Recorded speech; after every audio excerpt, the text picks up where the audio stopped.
So my friends, I am out processing some coconut and reflecting on an email that we got from a very good friend of ours, Cathy in France. You can come on out if you want. Hi. She's been a big part of our channel and our life for a while now.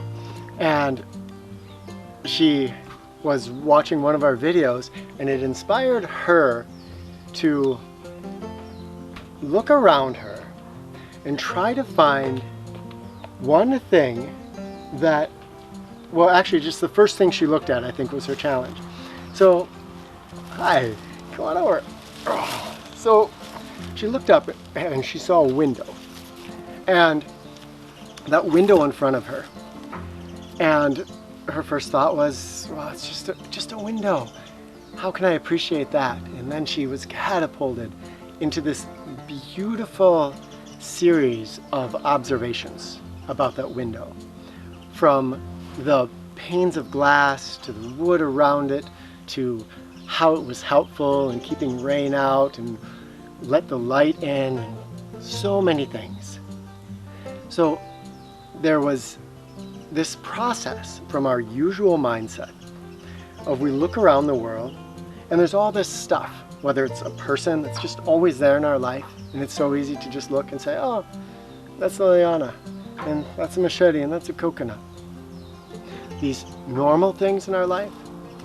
Or we can take on this attitude of appreciation where the things around us suddenly become filled with wonder, filled with delight. They become precious to us.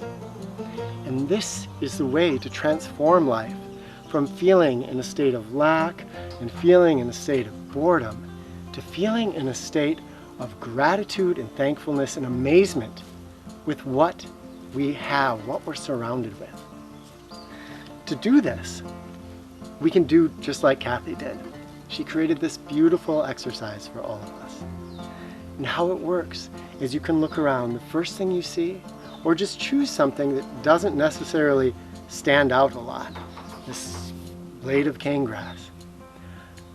And really soak yourself into it and say, what do I appreciate about that thing? Or if it's more challenging, what can I appreciate about that thing?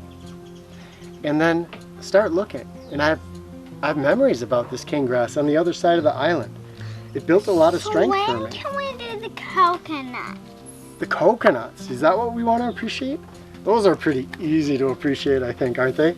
Because they're so yummy. Yeah, these coconuts are really good.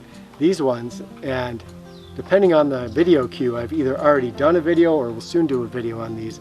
These are just between the really young coconut, which has a gelatinous almost flesh, and the mature coconuts, which have that really firm flesh. So you open these up and they have thick flesh, but it's still almost slightly custardy and sweet. This is my very favorite way. Until we got these coconuts in particular, I never tasted coconuts like this. Let's get They're on amazing. it. So my friends, try out Cathy's exercise. And what would be really fun in the comments is if you share what you choose and then what you see about it. Make a list of things that you appreciate. You can start with an object. And you know, we could even write back to you and tell you what we tried doing, because that's something I want to try doing. Do you want to try doing it? Yeah, okay. I do. I really do. So let's try to remember in the comments for you to leave a comment too about what you chose and what you appreciate. You can do it too if you want. Yeah. And it can be a person. It can be a normal, mundane thing around you, like a window. It can be the food that's in front of you when you're eating. It can be your ability to take this breath. What is it that you're going to choose? What can you appreciate it? Dig deep, really explore. And it's not just an exercise. The thing with this is it reconditions our mind over time. If you do this every day, a few times a day, you're going to start to see the world differently. It's going to transform from this. And see how lucky you are. It helps you see how lucky you are. Even if you don't have a lot. Right now, we don't have a lot, right? But we are probably happier than we've ever been in our lives. And that doesn't come from amassing more stuff or having a big place to live or having the foods that we want to have. It comes from appreciating what is there in front of us. If we don't have that, you can have $1 billion, you can have 10 yachts and 40 husbands or wives or whatever it is that you want, and you will not be happy. Because happiness has to come from being able to appreciate the things we have. My friends, share in the comments. We can't wait to see what you have to say, and love to you all. Although I have to say one thing. What's that? Even if you do have 40 yachts, you can still see how amazing that is and enjoy it. You know, that's a really good point. Having things more Having things is not bad. does not mean right. It's just, you can't see them and be like, yeah, that's normal. You gotta be like, wow, I have 40 yachts. I'm lucky. This is so amazing. Yeah, I I'm think gonna you're onto something there. invite as many of my friends as I can to come over and ride the yachts with me. Yeah, it could take a lot of people Why out and not? have some pretty amazing. It's a big boat, a big fancy boat. Yeah. Yeah, a really good point. It's not that we have to have less to appreciate life. It's that Yeah. we just have to appreciate life, and then what we have, however much that is or whatever it is, we can appreciate it. All right, Now, can we do the coconuts. coconuts? Let's do it. Bye.